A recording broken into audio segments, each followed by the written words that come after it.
Rainey. Here. Svenby. Here. Trilson. Here. Dodson. Here. Schultz. Here. Abraham. Here. And Mayor Kunz. Here. We have all 7 and the council mayor present. Thank you. Please rise and join me in the Pledge of Allegiance. I pledge allegiance to the flag of the United States of America and to the republic for which it stands, one nation under God, indivisible, with liberty and justice for all.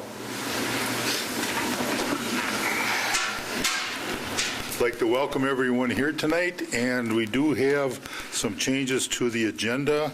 Item 2.2.3.2 and 2.2.3.5 and item 3.4.5 and 3.4.6, which are resolutions, have been pulled for tonight. So that would be the changes to this agenda. Anyone wish to approve the agenda with those changes? Make a motion, we approve. We have a motion by Nate to approve. Do we have a second? Second.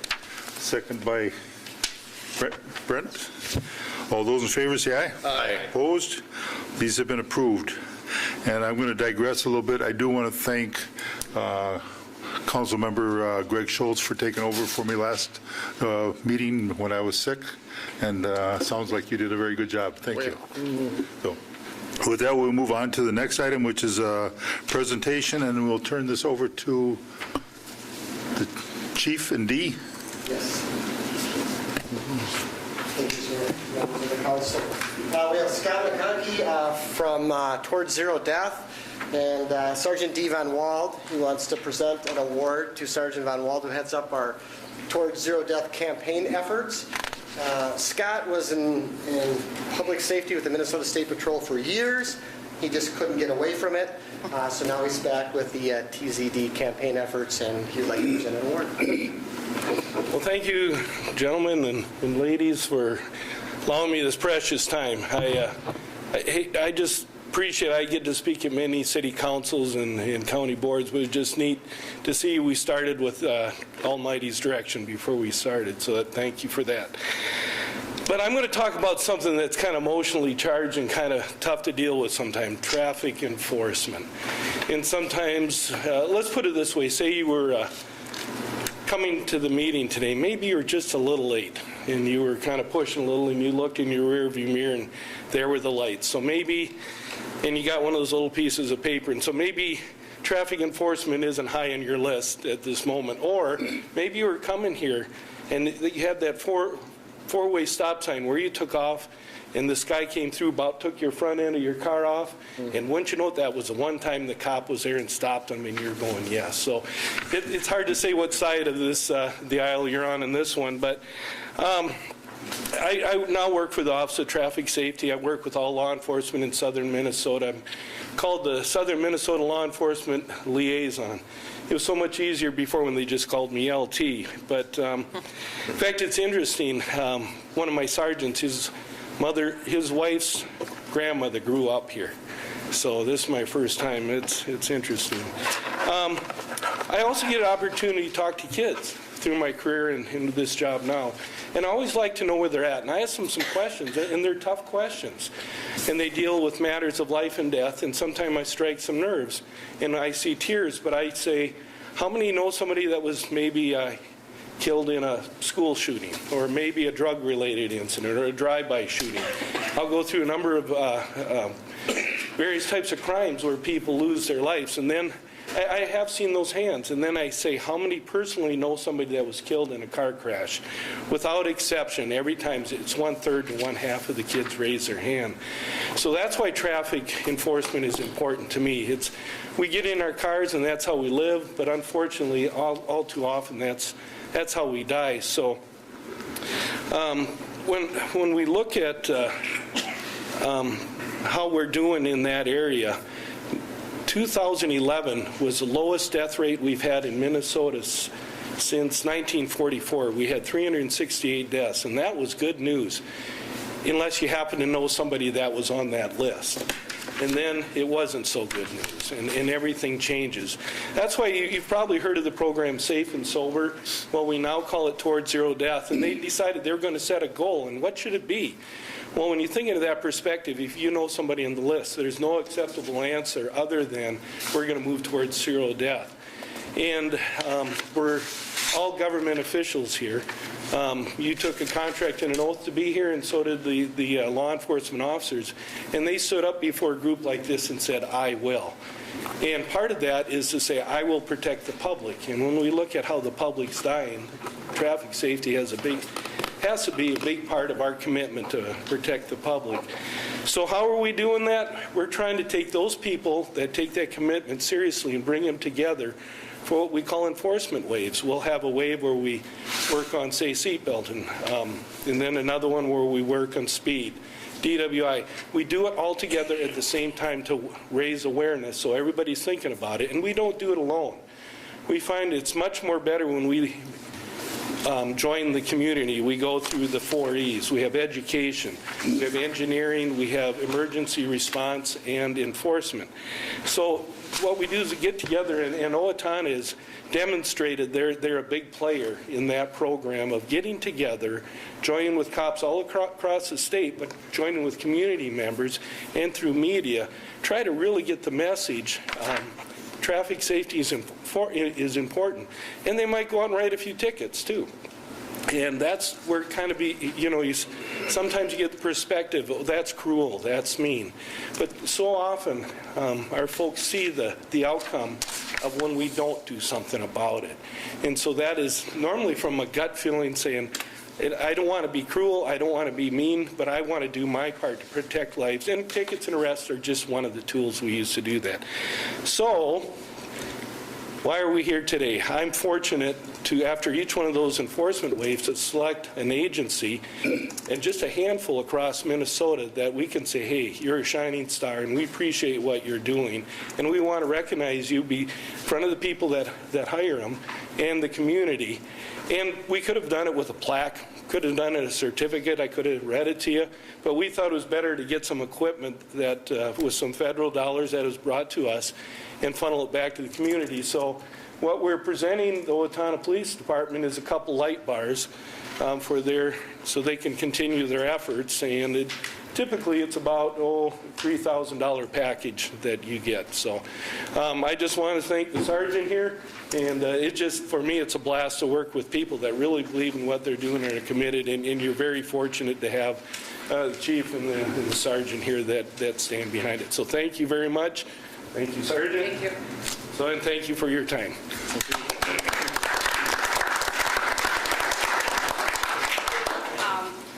As Chief Hiller said, that I'm the TZD coordinator for Steele County, and I've been proud to be on the Safe and Sober TZD group since 1998 in its inception here in Steele County.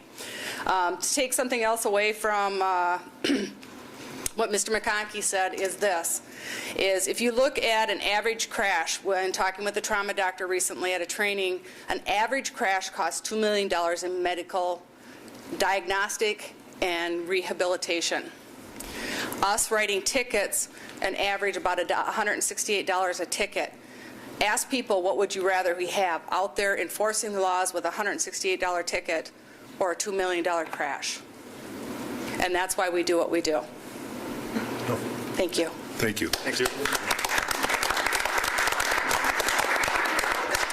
And those little pieces of paper are called invitations, so. Oh, yeah, and by the way, hopefully you won't see this one in your... Right.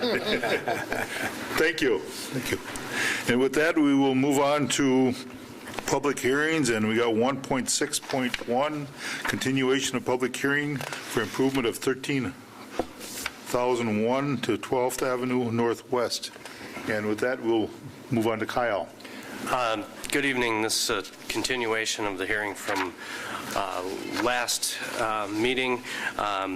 Just briefly, the estimated cost of the improvement to 12th Avenue from the frontage road to State Avenue is $1,182,964.25. What I would like to add to the record is that I did meet with the owners of Gracie's Cafe. They are concerned about our proposal to, currently their parking is pretty open for the entire length of the property. We've suggested that for safety reasons and for compliance with our codes, several sections of the zoning code, that should be reduced to 3 entrances. They are opposed to that proposal. I just want to make note of that. So we did meet with them. We were not able to come to an agreement. Okay, thank you. This being a public hearing, it is open to public comment. If anyone would like to speak on this, please come forward, and we'll have you sign in so that we have this on record for whoever wishes to speak. Do we need to open it, or? It is open. Yeah, it's a continuation. So Oh, okay, okay.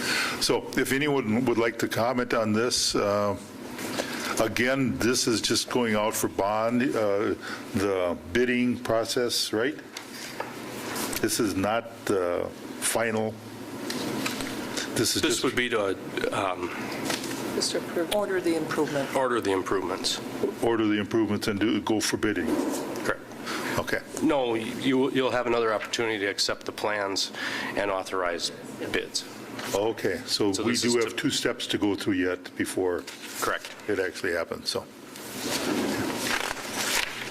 Anyone wishing to speak on this? Seeing none, I'll ask for a motion to close the public hearing. So moved. A motion by Raymond to close the public hearing. Do we have a second? Second. Second by Greg Schultz. Any further discussion? I've got one comment. I'll wait till after we close the public hearing. I'm sorry. Let I the thought you closed it. council, then the council gets a comment. I'm sorry, I thought you had, I'm sorry. So, all those in favor say aye. Aye. Opposed? Now you get a chance. All right.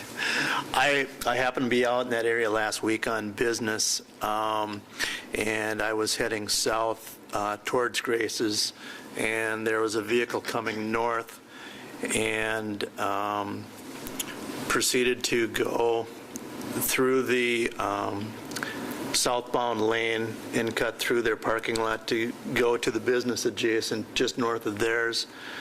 And had curbs been in place, that wouldn't have happened. And I can see now from a safety standpoint with the restaurant there, for the safety of the people that go to that restaurant, for safety of other businesses in that area, I support putting a curb in that. Thank you. Anyone else want to comment? Okay. Raymond? Just, Cal, just a question on Gracie's. That mean you would just have an opening, then they'd have an opening and not a slanted curb cut to their parking lot? Is that what you're saying? Correct. There'd be, We'd have a curb cut, and then they actually would drive in their lot? yes, and that would allow for on-street parking as well, between the, obviously between the entrances. Not but- have on-street parking before? Well, Yeah. Yes and no. it's a bit haphazard. Okay, any other comments? Chair will entertain a motion. So moved. We have a motion by Greg to approve. Do we have a second? Second. Second by Dave Burbank. Any further discussion? All those in favor say aye. Aye. Opposed? This has been approved. Now we'll go on to the next one, which is a continuation again of Lamond Road, and we'll ask you to do a quick review. Kyle. Good evening. Again, this is a continuation, as Councilor Abram mentioned. This project would be from Selby Avenue to the I-35 bridge, or just short of the I-35 bridge, including a sidewalk consistent with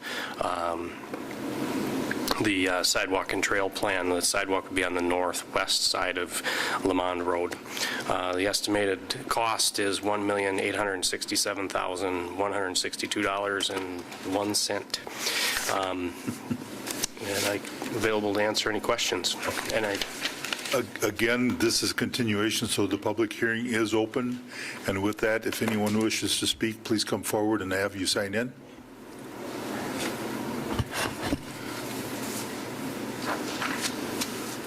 Yes, I do have some letters that I would like to read into the record. Okay. I'll after we close the public hearing then. Okay. Anyone wish to speak on Lamond Road?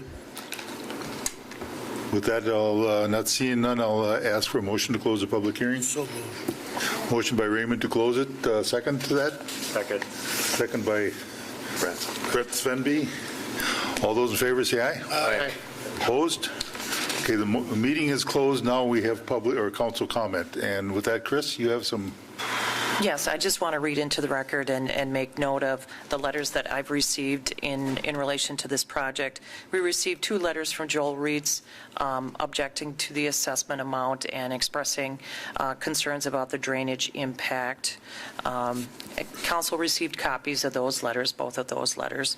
I received tonight a letter from Colin and Charlotte Rotman expressing concerns about the amount of the assessment, concerns about some details of the project relating to the loss of trees on the front of their property, concern about if trees are lost, wanting replacements, concern about additional right-of-way needed to meet some engineering criteria, concerns about the estimate. Mr. Rotman's property is one that had a reduction based on a non-buildable area. He's not certain that that was sufficient due to the, the snow being there and not able to validate that. He also had some concerns relating to a drainage easement along the northern corner. And some encroachment by the city-owned storm sewer pipe, and also disagreed with the amount of the assessment and felt it did not increase the value of his property. And then he had some questions about disability exemption and how that would work.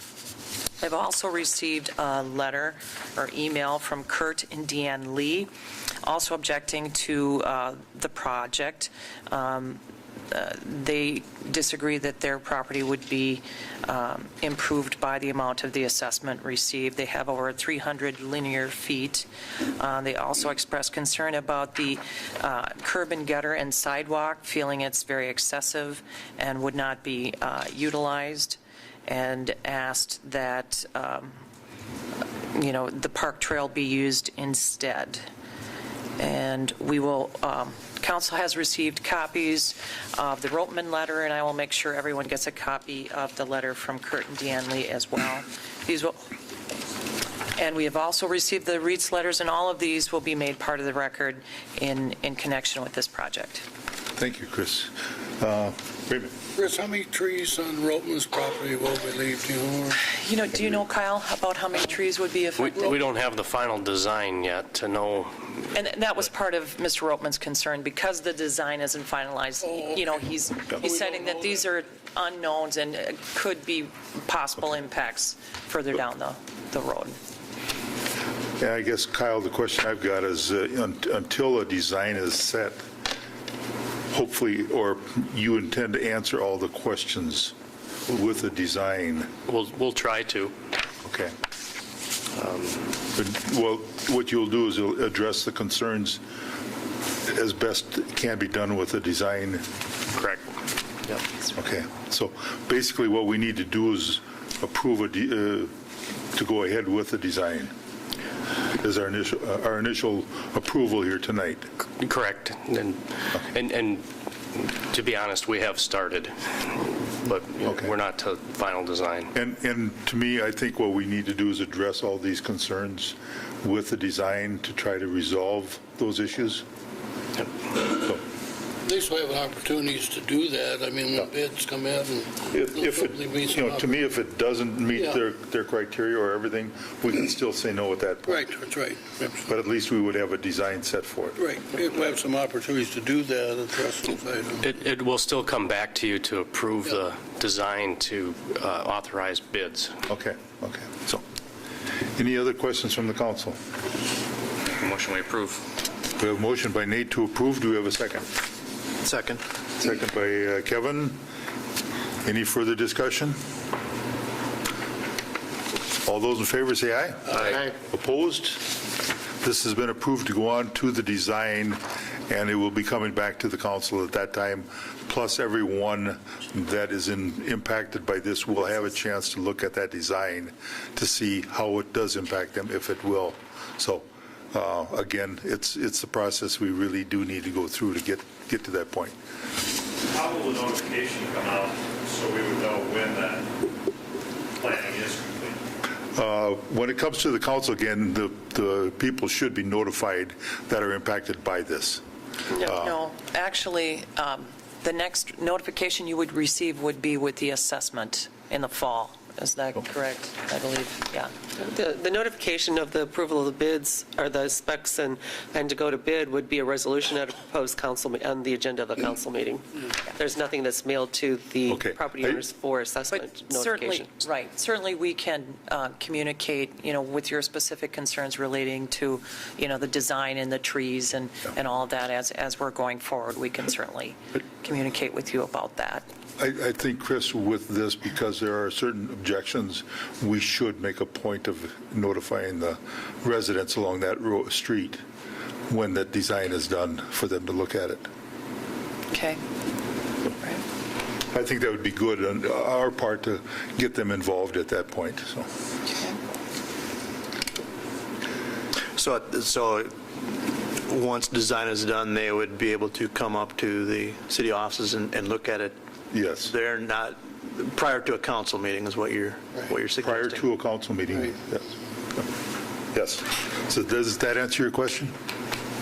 Okay, thank you. See, we didn't vote on this, did we? Okay, so all those in favor say aye. Aye. Opposed? This has been also approved. With that, now we'll move on to the next one as a continuation of a public hearing again.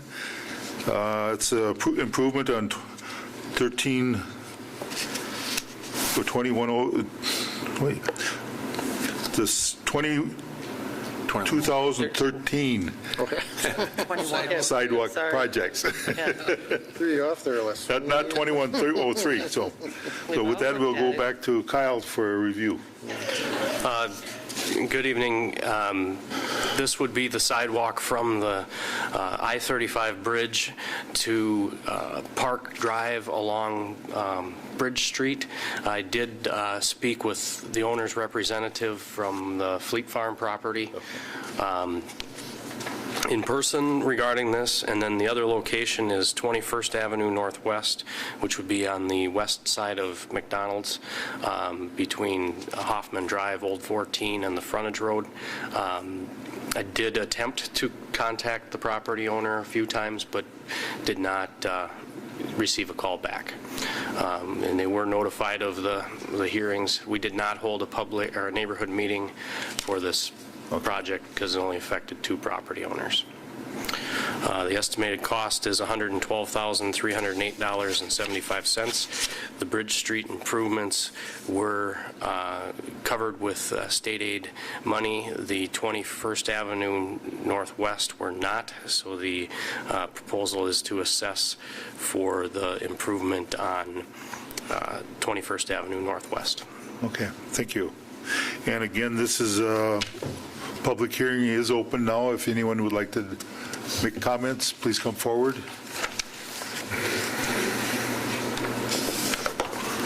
Again, seeing none, look for a motion to close the public hearing. So moved. Motion by Greg to close the public hearing. Do we have a second? Second. Second by Nate. All those in favor say aye. Aye. Opposed? Now council comments on this. Any questions? I guess the question I've got is what was the comment from Fleet Farm representative on the... The obvious concern is that it increases their maintenance because they have an additional sidewalk to plow. They don't expect that a lot of foot traffic will come to their business, but they weren't opposed to the sidewalk either. They just, like all of the businesses along Bridge Street, the sidewalk will be right on the back of curb. They'll end up having to we'll push snow onto them, and they'll push snow back onto us when they clean the walks, and then we will end up having to pick that area up. So it will increase our maintenance a little bit there. So, but it's definitely an area that there's pedestrians, and we need to get them up off the road. Right. So. Probably their gas stations receive more business probably than the store. People walking by and stuff. And Well, just the nature of their business doesn't lend itself to walking in. Okay. Again, you said you didn't get any comments from McDonald's. No, I contacted corporate office on 2 occasions, and no one returned my call. Okay. I guess we'd still like to pursue that a little bit to let them know what's happening, so. And they were notified of is that a corporate Had mailed store now? notice. Okay. Yes. Is that a corporate store now? Or? Yes, I had contacted someone in the metro. I know he sold out, but is it a corporate store now then? Okay. Okay, well, with that, Chair will look for an motion. So move. We have a motion by Raymond to approve. Do we have a second to that? Second. Second by Nate. Any further discussion? All those in favor say aye. Aye. Opposed? This has been approved to proceed with the design phase also. Again, the next item here we got is another public hearing, improvements on West School Street, Oak Avenue to Cedar Avenue, and give you an update on that, Kyle? Good evening, and this is the section of School Street that has a failing storm sewer. We did a temporary repair late last summer, and feel that the storm sewer needs to be replaced. Unfortunately, the entire street will have to be removed in order to do that, so we're going to be replacing sanitary sewer and water main in conjunction with the storm sewer. All of the utilities are at least 100 years old in that street. Because the street has not, it doesn't meet our 40-year requirement on the concrete streets, we are not proposing assessments for the street. The only assessments that we're proposing would be for the private sanitary sewer and water services to the homes. We did hold a neighborhood meeting last week on the 12th. There were a couple of residents in attendance. We have been made aware there is a daycare on the south side of School Street, 2 houses in from Oak. We're going to work the best we can with them. It is a difficult situation. We're trying to put in a very large storm sewer pipe in front of their home. The pipe itself is, on an outside dimension, is about 64 inches wide, so it's almost 6 feet. You add another foot for some working room or more. We've got a 8 to 9 foot wide trench that has to be dug through there to install this pipe. So there is going to be a lot of disruption.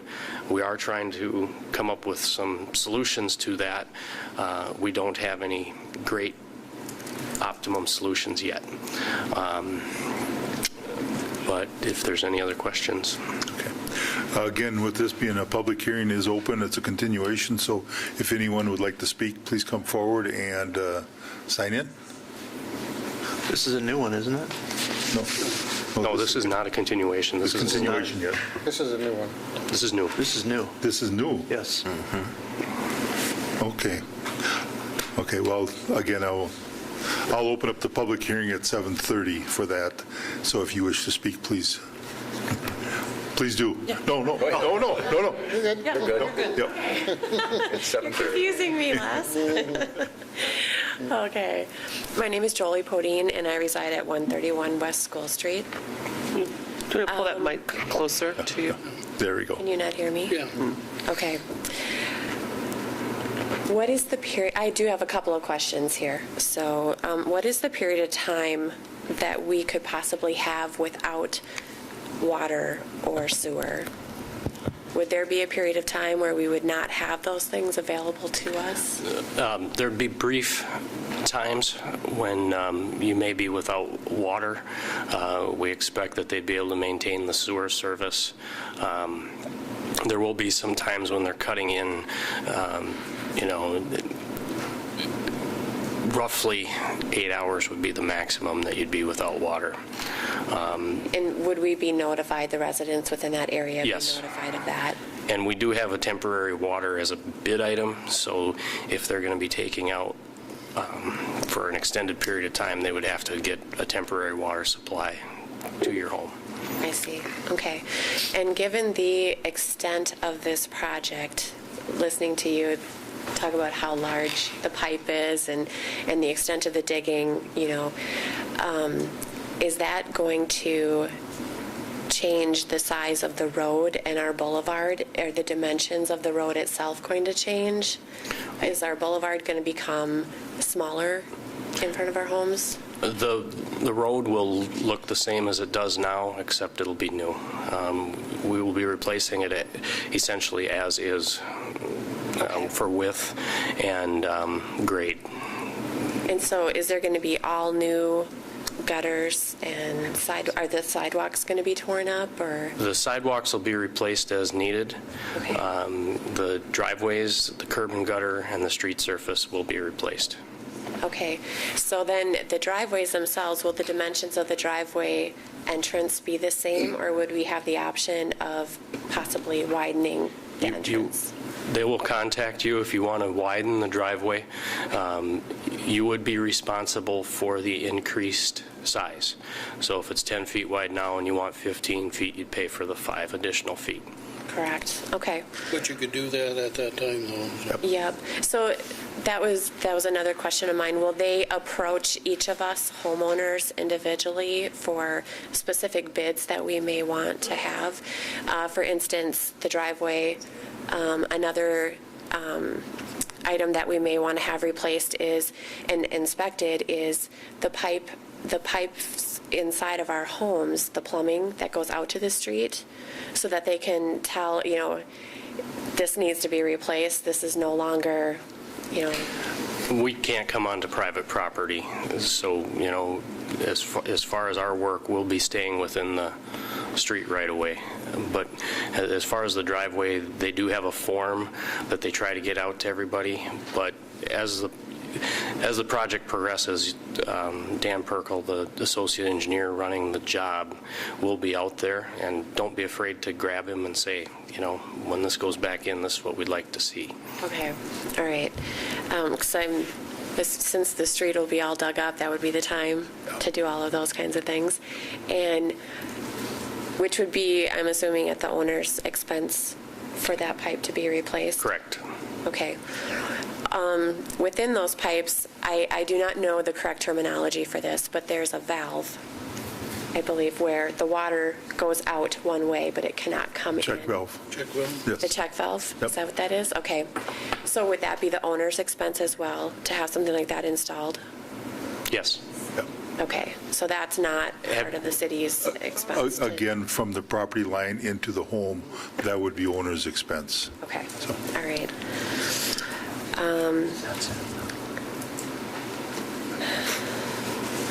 Let's see.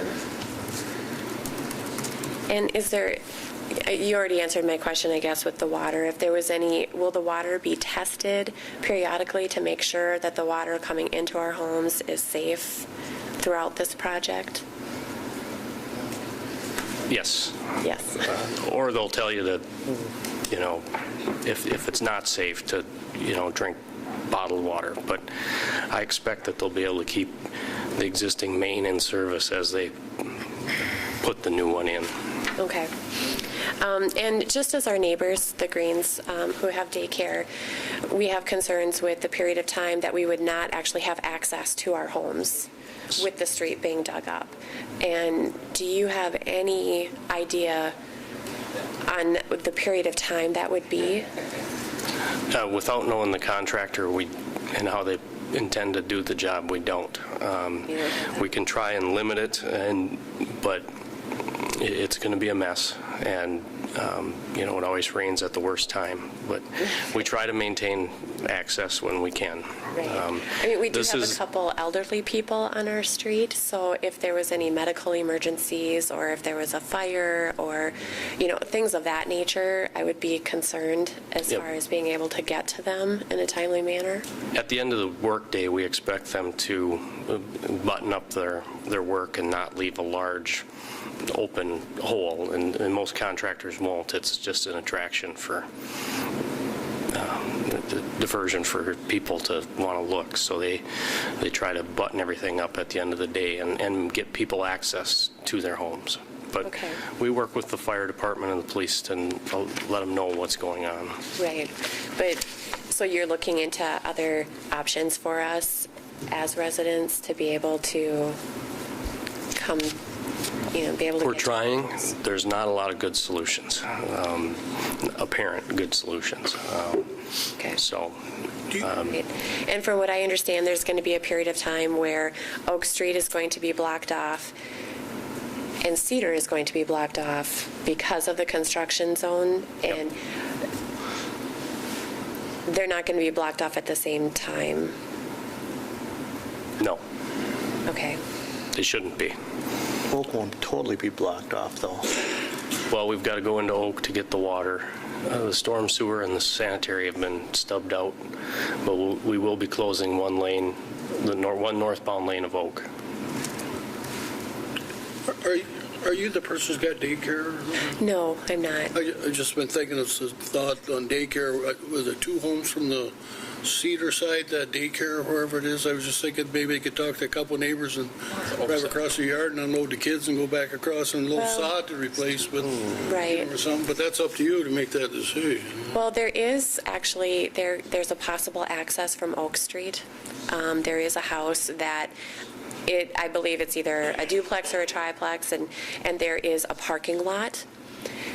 And we could access our homes through the vacant lot, through there, if the city would be willing to maybe put some gravel down or something like that, because I could see it getting muddy, from people driving on it. But, it's a possibility for, a short-term solution if people would be accepting of us driving on their property for a period of time. Okay. We can contact them and see if it's a possibility. Okay. Nate, you had a question. I was just going to say that the daycare is also here. I think wanted to speak to that. They're off Oak Street on that side. Okay. Okay. That was everything I had. Thank you. Okay. Thank you. Yep. Thank you. Anyone else wish to speak?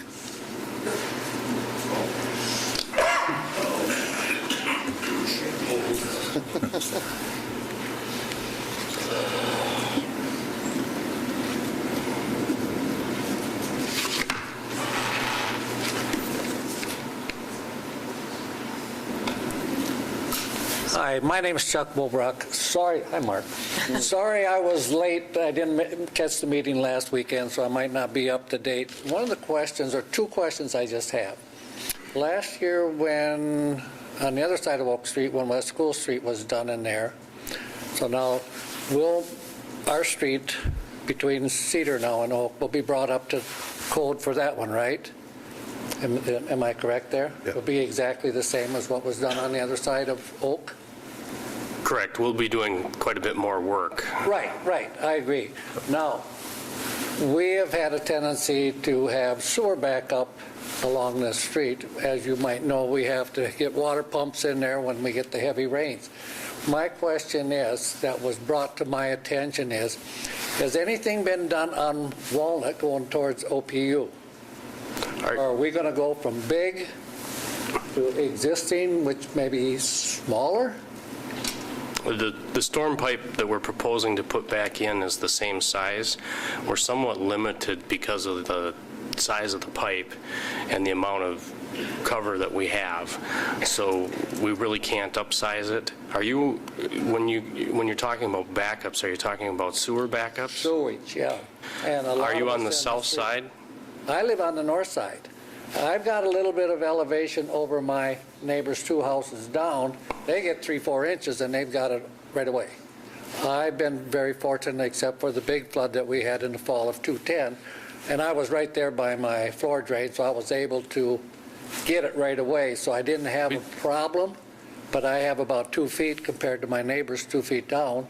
I don't have the pictures with me tonight, but the sanitary sewer has roots in it. We've been in there and tried to cut the roots out and haven't been successful. So we're not getting complete flow from the sanitary sewer. We've also identified some cross connections between the storm sewer and the sanitary that's surcharging that line. Okay. We believe that once we remove those, we'll improve the situation. So we'll improve the flow in the sanitary sewer, and we'll reduce the amount of flow into it. It won't be perfect, but it'll be better. Okay, that's good news, but you didn't answer my question. How about Walnut? Now, are we going to go from bigger to smaller? Because then if that's the case, then there's no way that we're going to get a flow going down there that way from big to small without a backup. Does that make sense? We don't have any current plans on Walnut. I know.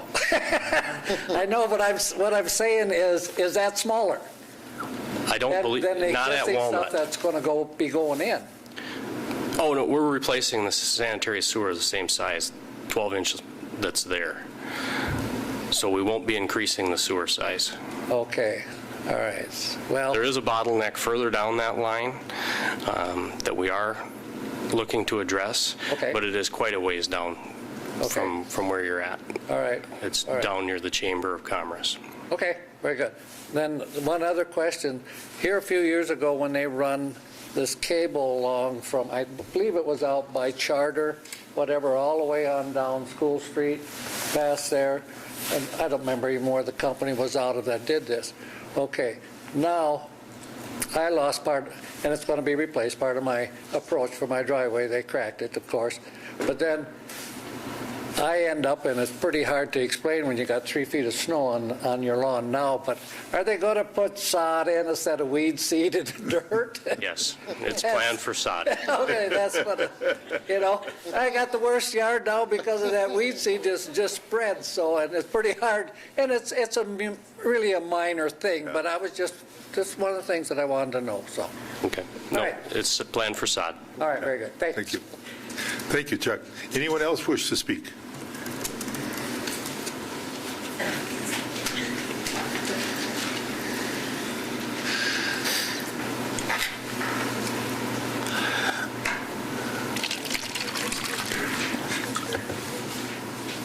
Oh, yeah.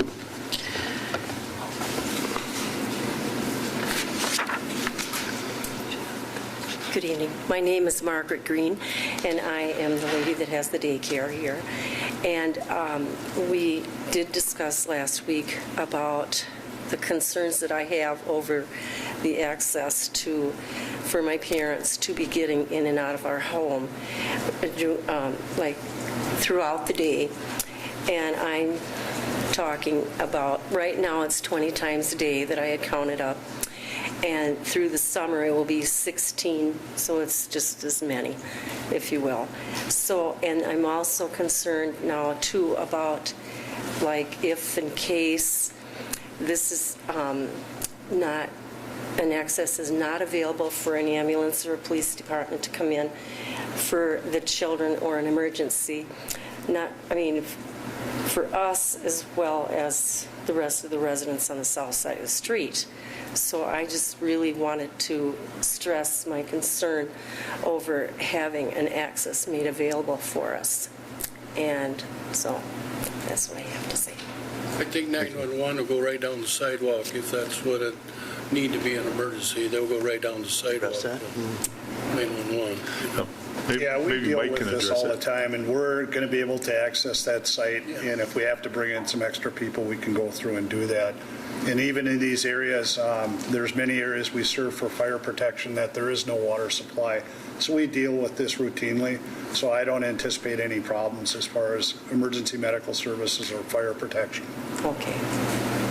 And then, Kyle, I was going to ask you, too, when you're talking about short periods of time that the water will be shut off, like how much time are we talking? Hours or in a day?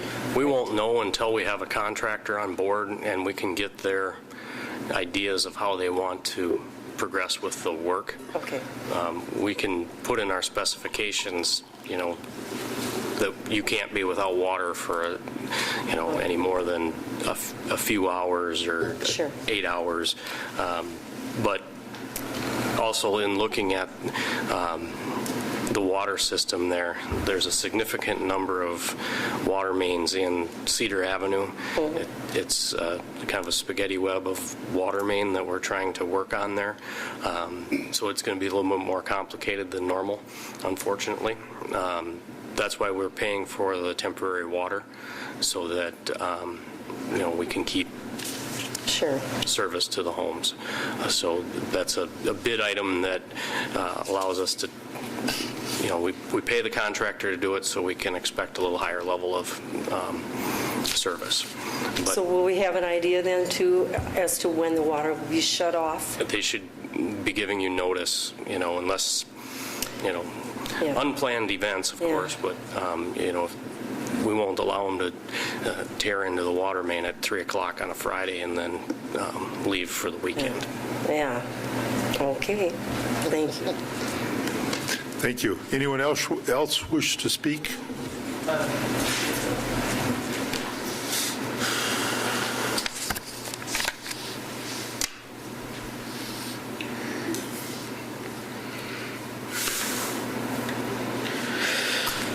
I'm Jonathan Troe, 128 West School Street.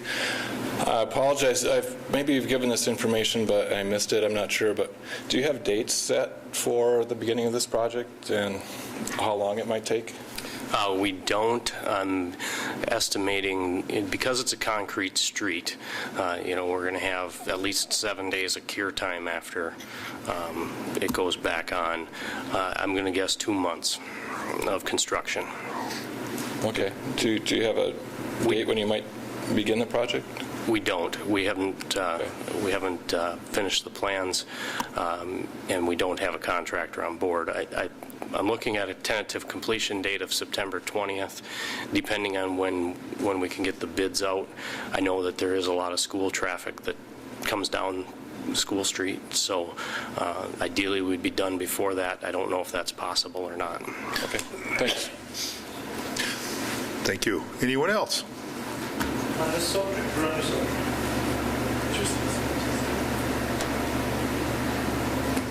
Anyone else wish to speak? Seeing none, we'll have a motion to close the public hearing. So moved. Motion by Raymond to close the public hearing. Do you have a second? Second. Second by Dave Burbank. All those in favor say aye. Aye. Opposed? Now, council comment. I just had a couple things. Number one, that sanitary sewer line, that did have some tree roots in it that would impede the flow, that could cause some of those backups that you were having. Definitely. The other thing is, it would be a good time to remind homeowners to consider putting in a check valve in that sanitary sewer. We had that issue down on Maple Drive as well.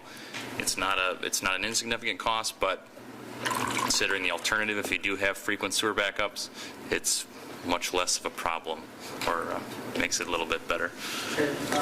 That was another thing I forgot to say about the check valve. And that's why I was trying to stress the fact of, well, okay, if it's not going to be able to handle it, whatever like this, so then why is it, or my question is, why should the homeowners should be fully responsible for this check valve that you're talking about? That the city should be somewhat responsibility if we're not following through with the whole plan?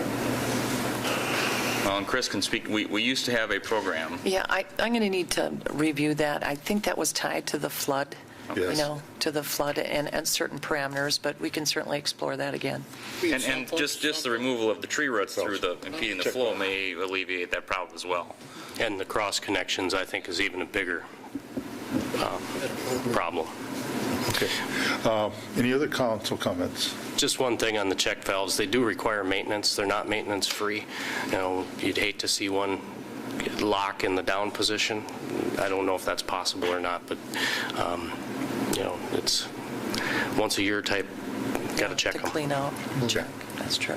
One quick comment that I'd like to make, Kyle, is that with something with this strategic timing and complexity, is there any way we can kind of put a time limit on starting, finishing? We will. Okay. And, I looked at specifically the Cedar Avenue intersection that, once they open that up, they're going to have a limited number of days to put it back together. Okay. But we have to be careful that we give them enough time. Right. Also. So again, we're going to kind of stress a time limit so that it gets done without them going and working on other projects. So we will be looking at a time limit so it gets done as quickly as possible. Okay. Into the council comments. Chair will entertain a motion. Make a motion we approve. We have a motion by Nate to approve. Do we have a second to that? Second. Second by Greg Schultz. Any further discussion? All those in favor say aye. Aye. Opposed? This has been approved for the design part only.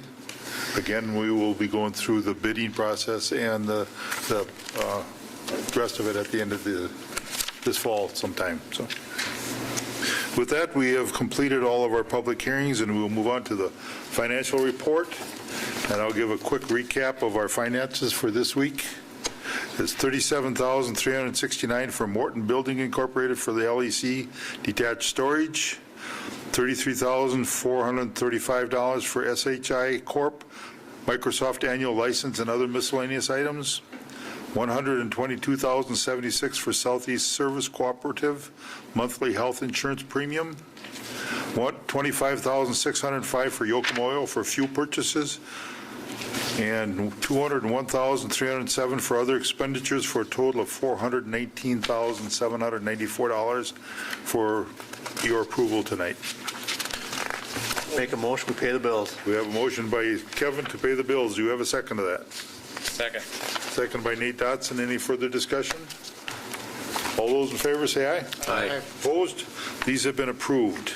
We will now move on to the consent agenda items, and we did pull two of them from that.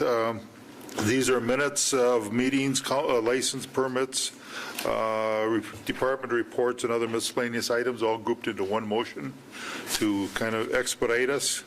So with that, Chair will look for a motion.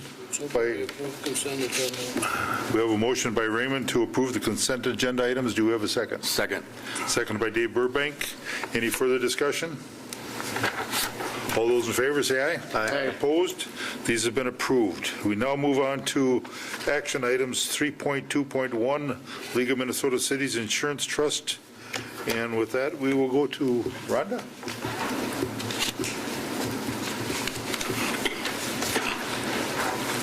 Hello. Each year when the city renews the property and liability insurance with the League of Minnesota Cities Insurance Trust, it must decide whether or not to waive the statutory tort liability limits to the extent of the coverage purchased. You've received all the background information on this. It is in the best interest of the city not to waive the statutory tort liability limits, and so staff is recommending that the council approve the recommendation not to waive the monetary limits. Thank you, Rhonda. Any questions from the council? So move we approve. We have a motion by Raymond to approve not to waive the monetary limits. Do you have a second to that? Second. Second by Nate Dotson. Any further discussion? All those in favor say aye. Aye. Opposed? These have been approved. Next item is 3.2.2 Fire Department Rescue Boat. And we got Mike here. Yep, Mr. Chair, members of the council, you should have received a purpose memo and an email from me with more information about a purchase of a rescue boat for the fire department. This is a request for council approval for the purchase of a rescue device. Originally, when I talked to the council during our council planning session, we were looking at a rescue boat. After more research, we determined that it would be better for us to get a rapid deployment craft instead of a rescue boat that's there. There's a couple things that I was directed to do when we talked about this during our council session, and that was to look at an option of a used boat. At that time, we were looking at a Zodiac rescue boat with lines for safety for firefighters. I did look into that, and I found that most of those boats that were available, they were being sold because of the age and the glue has a limited life span that's there, and they're no longer warranted, and that's why fire departments were selling those boats. But we did send one of our fire commanders to an ice rescue course, Commander Thomas, and he came back with a recommendation for this rapid deployment craft, and we found out that this is a cheaper alternative, and it's also more effective for our fire department as far as rescue. It doesn't require a trailer like a boat does, and we could store it in a bag and actually store it on one of our trucks and move it around a lot easier. So this request is for a rapid deployment craft that could be used for ice rescue. It can be used for water rescue. The original budget amount that we had was $17,000 for this item. We went through and got a quotation from Atlas Outfitters, and that was for $8,674. Now, that would be for the rapid deployment craft. In addition to that, there's some additional equipment because it's a different type of rescue. You need an ice rescue suit, you need some ropes, and you're lower into the water. You're not actually sitting in a boat. You're on an inflatable with open ends that we use for rescues. So the total price for this would be $9,366.53, and that includes shipping and tax. We think this is a necessary item for the safety of our firefighters when we're performing ice rescue, in addition to that for water rescue. So a staff recommendation is to go through and authorize the purchase of the rapid deployment craft. Thank you, Mike. Nate? So what is the warranty and the expected life of the craft? That's a good question. I can get that information back to you. I didn't look up that information.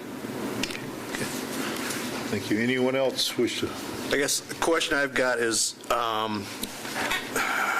in watching the videos, looking at it, this is more of an ice rescue than a water rescue, in my opinion. If there's a water rescue necessary, middle of Lake Colmeyer, this really isn't going to get you out there sufficiently enough for a water rescue, would it?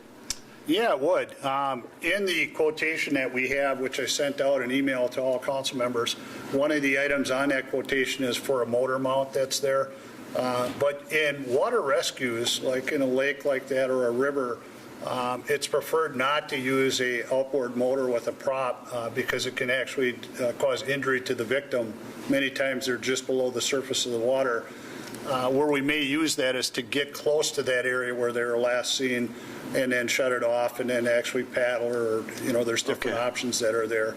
But this device, we can pull it across the ice. We can, if we have swift water rescue like we did with the floods, we can actually use zip lines and drag it back and forth and maneuver it in the water. There's a lot of different options on how we could use this device. I was very impressed with the ice water rescue. It was neat to see it in action, if you will. Hopefully we'll never need it, but it's good to have the safe equipment to use if we're going to do those rescues. Thank you. Any other questions from the council? What is the council's wishes? Motion to approve. We have a motion by 3.2.2. Dave Burbank to approve this request. Do we have a second to that? Second. Second by Brent Fenby. Any further discussion? All those in favor say aye. Aye. Opposed? This has been approved. Good luck with it, and Thank you. I think it's a very unique piece of equipment to be able to use for something like that. So, thank you. With that, we'll move on to resolutions 32-13, authorization for master contract with MnDOT, and we'll go to Kyle. This is a master contract, a 5-year contract with MnDOT for services that we contract with them. Examples would be bridge inspection. We don't do that ourselves. We hire them to do that. And then also another example would be some material testing items that we run through them. So I recommend approval of master contract with MnDOT. Thank you. Any questions from the council? Raymond. I read through all the 12 pages trying to find how much does that cost us. Couldn't find it. At the current rate, I think. Is what does that mean? Generally, they have How much an hour, or does that? depending on the service, they have different rates. So much an hour then? Or? Yep, or per test that they run, and they have the right, we don't have to use them. This is just an overall agreement that, so we can. We have found them to be a lot more reasonable than either training our own staff or, certainly in the case of bridge inspections, they're much more reasonable. But wouldn't they give us a cost up front so we could budget for that? Or Yes. I mean, what kind of? I mean, do we estimate some cost to that at all? There's about 12 pages to the. Right, I could get you that. Copy, see what kind of cost we're talking, I guess. Yeah. I did see the bill, and I don't remember the numbers, but the bridge inspections I was surprised how low the cost I was. understand. It just would be nice to know. Yep. It's $20 an hour, or $40 an hour, or whatever, or how they bill it out. I guess that'd be interesting. I can get that for you. Yeah. So move Thank you. We have a motion to approve by Raymond. Do we have a second to that? Second. Second by Greg. Any further discussion? Seeing none, all those in favor say aye. Aye. Opposed? This has been approved, and good luck with it. The next item is 3.42, Resolution 3313, approve specs and order bids for improvement project at East Broadway Street. Kyle.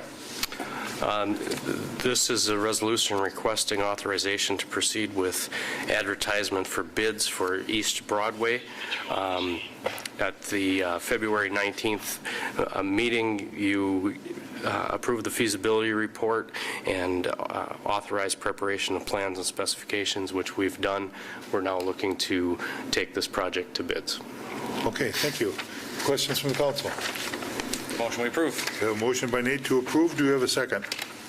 Second. We'll go with Kevin this one. Second by Kevin. Any further discussion? All those in favor say aye. Aye. Opposed? This has been approved to proceed. And we will move on to Resolution 34-13, submit business development infrastructure application for Viracon. And with that, we'll call on Troy. As you know, Viracon is planning a 100,000 square foot addition on their facility in the industrial park. Tax increment financing has been approved for the expansion to help with the utility relocation, construction of a storm pond, and other site work. In our discussions with the state, there is a grant opportunity.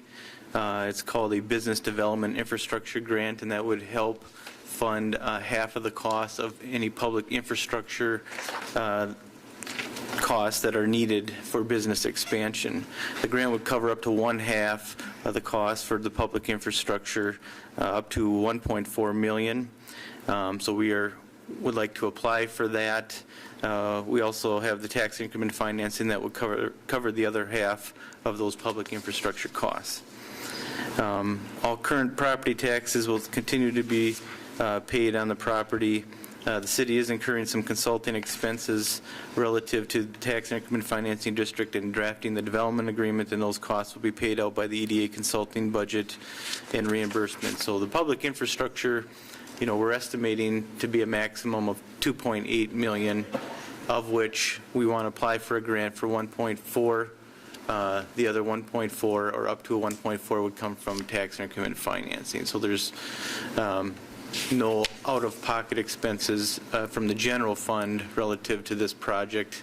And so we would recommend adoption of the resolution authorizing submission of the Business Development Infrastructure Grant on behalf of Viracon and their expansion project. Thank you. Any questions from the council? Chair will entertain a motion. Move to approve. We have a motion by Greg to approve.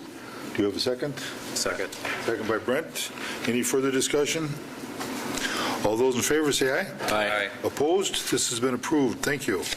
And with that, we'll move on to 3.4.4, Resolution 3513, authorize and document interfund loan for TIF District number 3-6. Again, Troy. Okay, this is a resolution allowing for interfund loan if need be.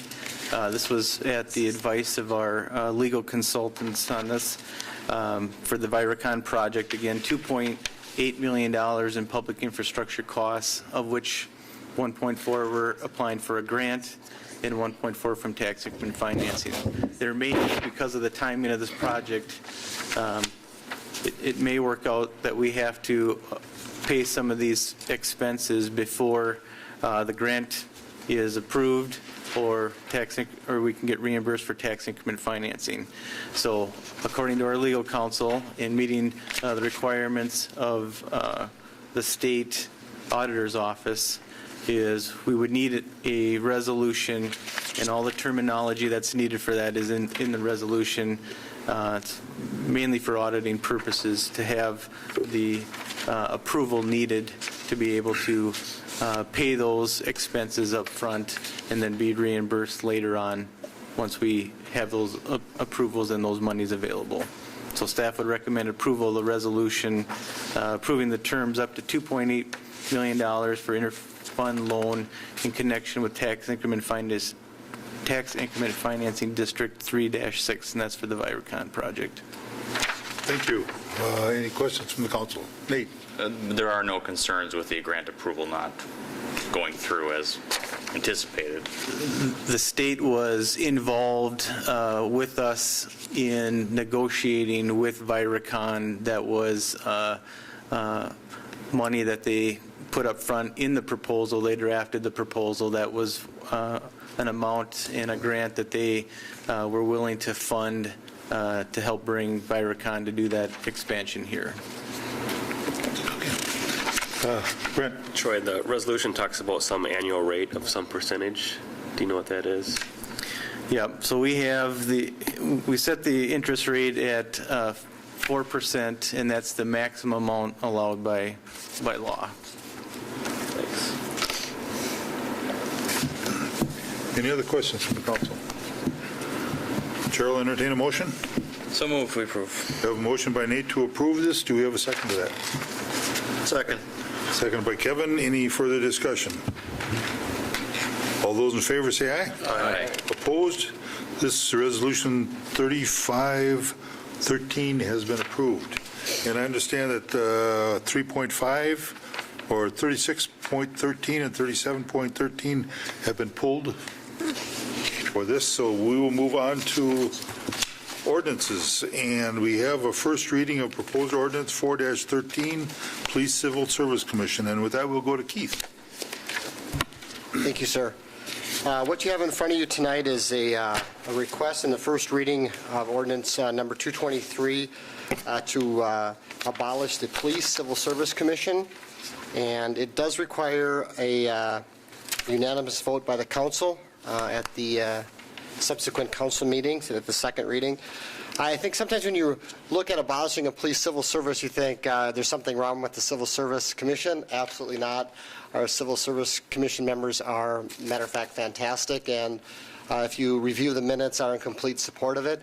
I think as time has passed with federal and state employment laws, the Police Officer Bill of Rights, collective bargaining agreements, city policies and procedures, our new HR department,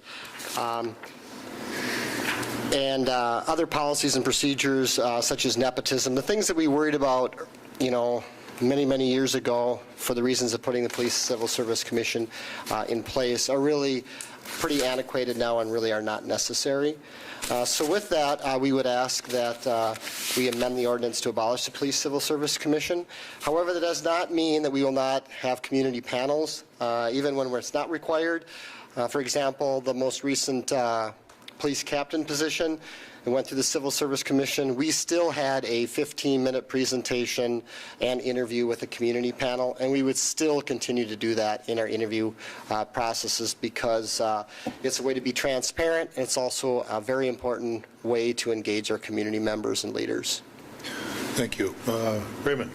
Keith, just got a couple questions. Is other towns abolishing the Civil Service Commission? The trend for abolishing police civil service commissions is pretty abundant throughout the state of Minnesota. In fact, municipalities with a population of 20,000 or more, there's only about 2% remaining police civil service commissions in the state of Minnesota. Could you send to us the 3 reasons why to do it and the 3 reasons not to do it before the next hearing? The the 3 reasons to do it and the 3 reasons not to do it before the next hearing? I think the 3 reasons to do it is to have an efficient. Can you just write them down for us and send it to us? Oh, absolutely. 3 why to do it, and 3 why not to do it. Will that improve? Will that improve? Just before the next hearing, we got to have 2 readings on it. I will do, sir. Kevin, did a question? Okay. I thought you raised your hand. I just look confused. Anyone else? So move we approve. Second. We have a motion to approve by Raymond and a second by Nate. Any further discussion? This being an ordinance, ask for roll call. Councilmember Burbank. Aye. Rainey. Aye. Svenby. Aye. Trilson. Aye. Dodson. Aye. Schultz. Aye. And Abraham. Aye. All ayes. With this being passed, we will look for that, and it will be on our next council meeting for the second reading. Yes, sir. Thank you. And with that, we move on to public comments, and if anyone wishes to speak, now please come in to the microphone and sign in. Ask you to remove your hat, please. Thank you.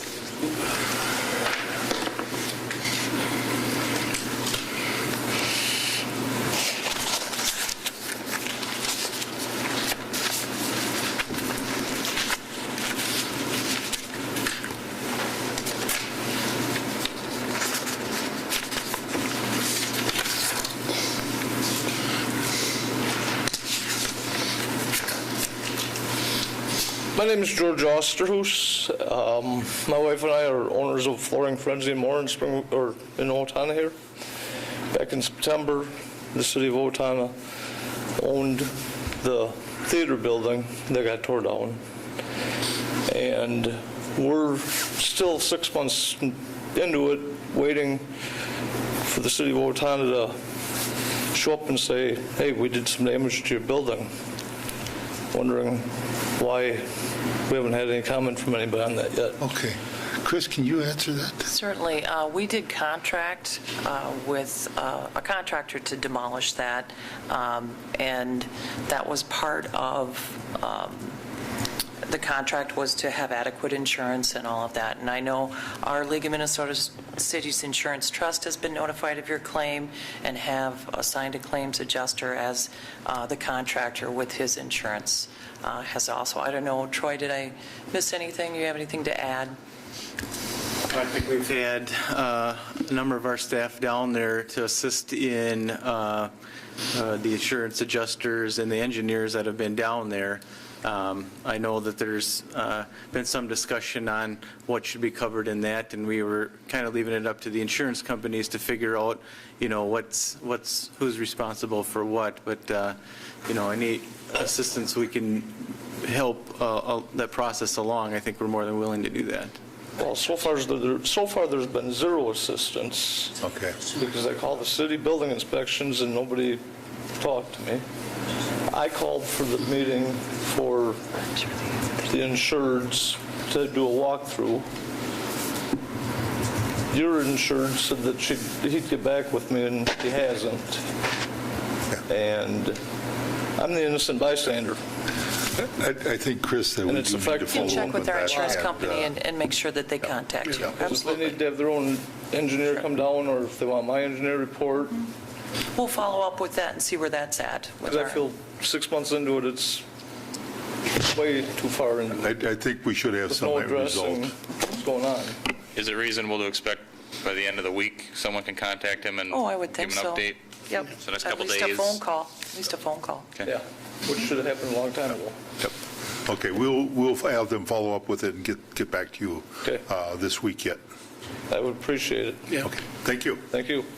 Anyone else? Oh, you don't think he's doing anything? With that, we'll move on to council comment, and we'll start with Dave. Nothing from Ward 3. And I'm going to go to Kevin. I forgot him last time. So Nothing from Ward 4 tonight. I remember there's still nothing, right? Brent. Nothing from Ward 5. Raymond. I'd like to request staff, since we lost our second signal light in town by accident, I'd like to see our staff check all our stoplights. This is the second one now in town we've lost because of an accident. I'd like to see all our signal lights checked and put some protection.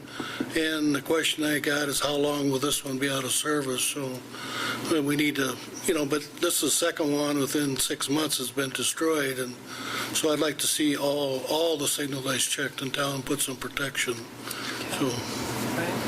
I know that last one, we were waiting for parts, which took Yeah, no, I understand, long, but now we got four-way stop at this one, and we'll do that. I think we need to protect all our signal lights in town. So. Okay. Anything else? Nate? I would like to propose a resolution that, or a no confidence vote in Puxatawney Phil. It's still winter, and it should not be. That's it. You're blaming him for all the snow, right? Yes. Okay. Greg? I can't top that all. Everything's quiet in work here. Mr. Mayor? A couple things. I had the privilege of being out in Washington, D.C. this past week and attended the National League of Cities Community and Economic Development Policy Advocacy Committee. Some of the issues that were there is sales tax issues. When we collect sales tax, do we do it at the point of sending or the point of delivery? So most of the people felt that it should be at the point of delivery that is able to collect sales tax. Immigration reform, everybody we talk to feels that that's probably the only thing the two parties can agree upon because of the lack of support from the immigration on the Republican Party, so that the Republican Party will be more receptive to try and move immigration reform along. There was some talk about several of the cities that 1099s on subcontractors weren't getting submitted, so there was some concerns about that. HRA, the housing, there had some concerns about that. Let's move cities, towns, and countries along. There's some policies going on that have made it more receptive to having a community that is proactive in exercise and weight reduction. Made in America Manufacturing Act is Senate 63 and HR 375 would provide some funding to new businesses getting started up. They hope to be able to get that passed by both parties. And I also mentioned the new market tax credit funding that Virocon is trying to request now, that they fund that. Also on Monday had the Public Policies Committee Council. There's 46 members on that from all over the United States. Tax-exempt bonds were the highest issue of discussion on that, and there's some discussion about tax-exempt bonds being reduced by 28%. And there was a project in Iowa that if we added 28% onto those tax-exempt bonds, the project in Iowa would cost them an extra $2 million, which goes right down to the ratepayer again. And if it was abolished altogether, it would add $7 million to the project. Also, EPA regulations and timelines were there. On Tuesday, we met with the Department of Treasury and the Majority Leader, Harry Reid, and Tim Waltz, and talked about tax-exempt financing. And on Wednesday, we also met with Senator Franken, Cullen Peterson, and Rick Nolan. It was interesting to have Rick Nolan's comment. He talked for about 15 minutes on how things have changed in 30 years.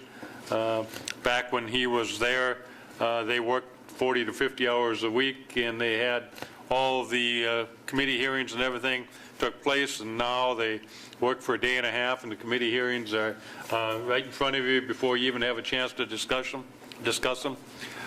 John Klein's representative was there, Michelle Bachman's representative was there, Amy Komisar appeared, and Tim Waltz appeared. So I think it was a worthwhile and productive time out in Washington, D.C. The other thing we've got going on is Cardinal Stritch University is going to partnership up with Riverland Community College. Right now, we don't have a four-year degree entity at Riverland Community College, and Cardinal Stritch is going to provide that. So we are having a meeting tomorrow to try and encourage companies to support that process. They're looking for about 20 to 25 students to enroll and would offer the classes starting in August of this year. They need 50 credits in order, so they need a 2-year degree in order to get that 4-year degree while they're going to the college. Tom, is that going to be a nursing degree? That will be a general degree, I believe. Yeah. Business management. Business management. So we've contacted Waseca and Faribault and Oberle. It's not just Owatonna that will benefit by that. It's all the companies that are in the Steele County area that would benefit by that, give their employees an opportunity to get that 4-year degree. Thank you. Chris, you have anything? Oh, nothing. Thank you. Well, I've got nothing either, and with that, Chair will look for a motion to adjourn.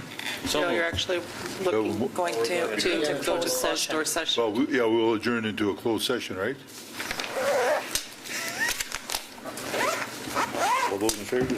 Well, we need a motion, right? You got... Here it comes. So moved. So moved. Second. Second. All those in favor say aye. Aye. Meeting adjourned. It was good when Mark makes this face when he goes.